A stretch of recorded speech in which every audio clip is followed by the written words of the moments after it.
Bing Jianzhu of China starts in lane number 2. Jimmy Vico of France, 7th in Rio last year, 8th in Beijing 2 years ago. The French athlete starts in lane number 3.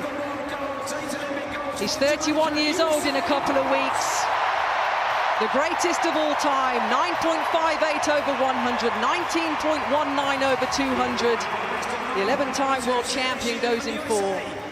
Lane 5, Christian Coleman, world leader, 9.82 seconds. Fastest to qualify for this final. In lane 6, Akane Simbini of South Africa would have been buoyed by the 2 medals that his teammates just won in the long jump. Lane number 7, Johan Blake, the equal second fastest of all time, 9.69 seconds. In lane number 8, a silver medalist in Rio last year, a world champion over the 100 and 200 meters in 2005, Justin Gatlin from the USA, and completing the lineup. A wonderful reception for Rhys Prescott of Great Britain, the UK champion, a personal best in his heat of 10:03, qualifying for the men's 100-meter final. The final individual race from the greatest of all time. Can the ending of his amazing journey have the fairy tale finish? The final of the men's 100 meters.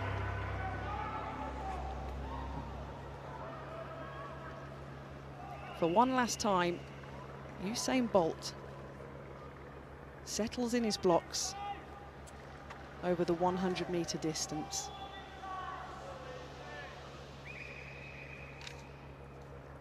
Well, it's a clean start. It's a good start by Coleman. The American's flying in lane number 5. It's the American leading the Jamaican at the moment. It's going to be Coleman, but on the outside in lane number 8, unofficially 9.94 seconds. Well, was it Gatlin in lane number 8? Was it Coleman in lane number 5? The crowd drops.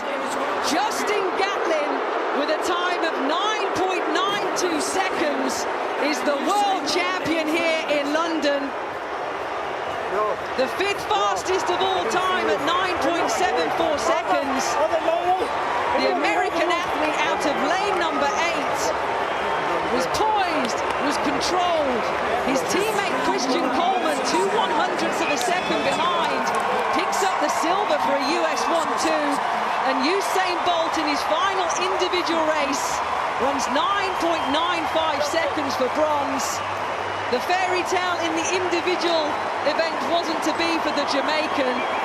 It was a close race, but America get 1 and 2. Well, the fairy tale was all through his career, really, as far as I was concerned. Yes, it would have been wonderful to finish on a gold medal, but in the end, it's a tough race. He came into this race knowing he wasn't in the best shape, because he wanted to be here in London. He wanted to be here and be in front of this crowd to finish off his event. And look at the way that he's getting the reception from the crowd. Absolutely fantastic. The whole stadium are stunned. Justin Gatlin, after 5 successive silver medals behind Usain Bolt, is the champion of the world. Coleman held his nerve brilliantly. Such an inexperienced athlete internationally. He took the silver. It's not the fairy tale we were expecting, but we should still celebrate, commemorate, and revel in all that Usain Bolt has brought to our sport for the last 10 years. There will never be another like him, even if, at the end, it reads the last individual medal as bronze instead of gold. Still the biggest multiple medal winner in the history of men's world championships. This is his 14th, and of course every chance of winning another, and he ties Merlin Ottey on the women's record as well. And Gatlin now the most medals at 100 metres in world championships history with 4. Well, I mentioned Usain Bolt burst onto the world stage, winning that world junior title at 15 years old. And he will leave with sprint times that may stand the test of time for potentially many, many years to come. Usain St. Leo Bolt, we thank you for everything you've done over the last few years in our sport. Still to come, hopefully, in the relay. But wow, it was a race that Bolt and Coleman were battling in their own little battle, weren't they, Steve, in the centre of the track.